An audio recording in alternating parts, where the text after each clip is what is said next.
Lineages of the Absolutist State, by Perry Anderson, is a cornerstone of Marxist historiography, offering a detailed analysis of the emergence of absolutist states in Europe. The book follows the socio-economic and political transformations that led to the rise of centralized monarchies between the late medieval and early modern periods. Anderson situates the absolutist state as a transitional formation between feudalism and capitalism, shaped by class dynamics, economic shifts, and the interplay of external and internal pressures. The foundation of Anderson's analysis lies in the decline of feudalism. By the late Middle Ages, the feudal order had begun to disintegrate due to a variety of interconnected factors: economic stagnation,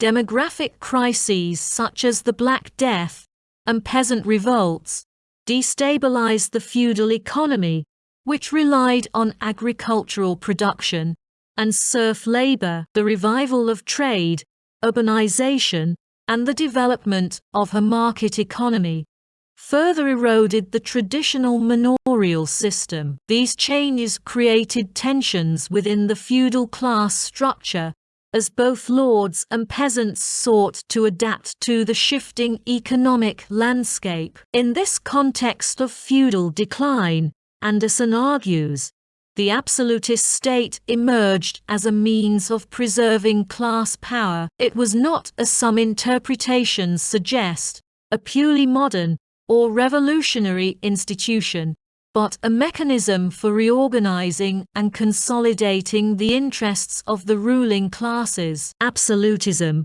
represented a response to the crisis of feudalism, enabling the nobility to maintain its privileges while adapting to new economic and political realities. At the same time, it laid the groundwork for the eventual transition to capitalism. One of the central features of the absolutist state, according to Anderson, was its centralization of power. Unlike the fragmented authority of the feudal order, absolutist monarchies sought to consolidate control over their territories through the creation of professional bureaucracies, standing armies, and centralized legal systems. These institutions allowed monarchs to assert their authority over regional lords and enforce a degree of political unity that had been absent under feudalism. Anderson highlights the role of military innovations, such as the widespread use of gunpowder and artillery, in enabling this process of centralization. The new technology of warfare required greater financial resources, which in turn necessitated the development of more efficient systems of taxation and administration. Absolutism also reflected the changing dynamics of class power. Anderson emphasizes that the absolutist state was fundamentally a class alliance between the monarchy and the nobility. While the monarchs sought to curb the autonomy of regional lords, they relied on the support of the aristocracy to maintain their rule. This alliance was facilitated by the redistribution of privileges, such as lucrative offices and tax exemptions, to the nobility. At the same time, the state served as a bulwark against the rising power of the bourgeoisie and the lower classes, whose economic and social aspirations threatened the existing hierarchy. The book explores the regional variations in the development of absolutist states, reflecting the diverse historical trajectories of different European societies. In Western Europe, particularly in France and Spain, absolutism emerged as a relatively stable and centralized system. Anderson attributes this to the early weakening of feudalism in these regions, which created the conditions for the monarchy to assert its dominance. In contrast, in Central and Eastern Europe, the persistence of serfdom, and the relative backwardness of the economy led to a more fragmented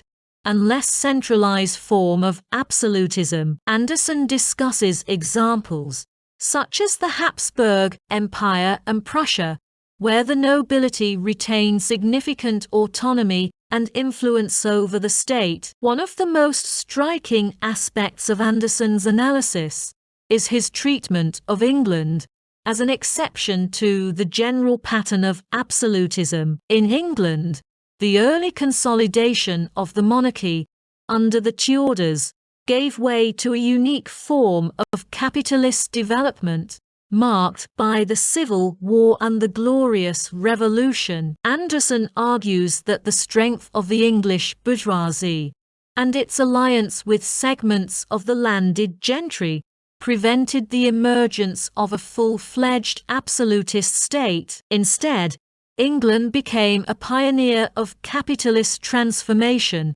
with its parliamentary system representing a distinct break from the absolutist norm. Anderson also examines the ideological underpinnings of absolutism, emphasizing the role of religion and culture in legitimizing the state. The absolutist monarchies often invoked divine right theory to justify their authority, portraying themselves as God's appointed rulers on earth. This ideological framework helped to reinforce the hierarchical structure of society and maintain the loyalty of their subjects. At the same time, Anderson notes the complex relationship between absolutism and the Reformation. In Catholic countries, the alliance between the monarchy and the Church strengthened the centralized state, while in Protestant regions, the fragmentation of religious authority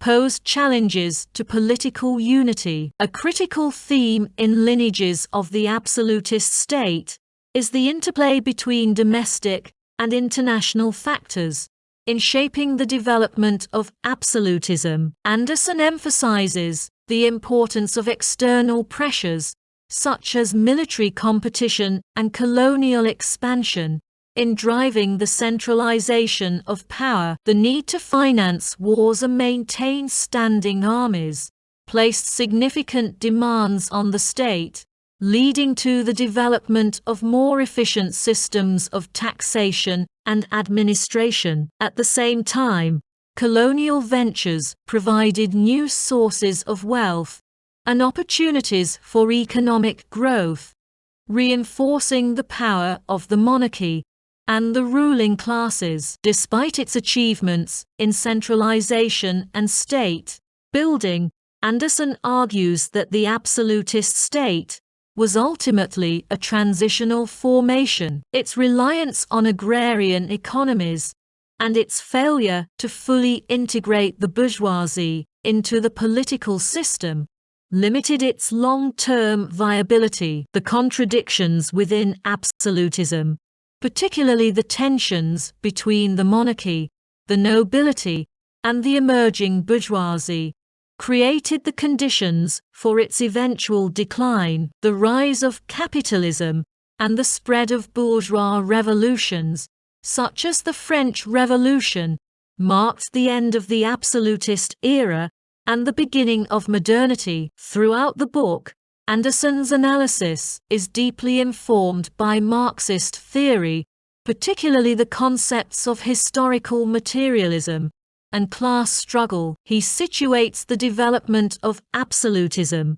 within the broader trajectory of historical change, emphasizing the interplay between economic structures, social relations, and political institutions. His approach highlights the importance of understanding history as a dynamic and dialectical process, shaped by the contradictions and conflicts inherent in each mode of production.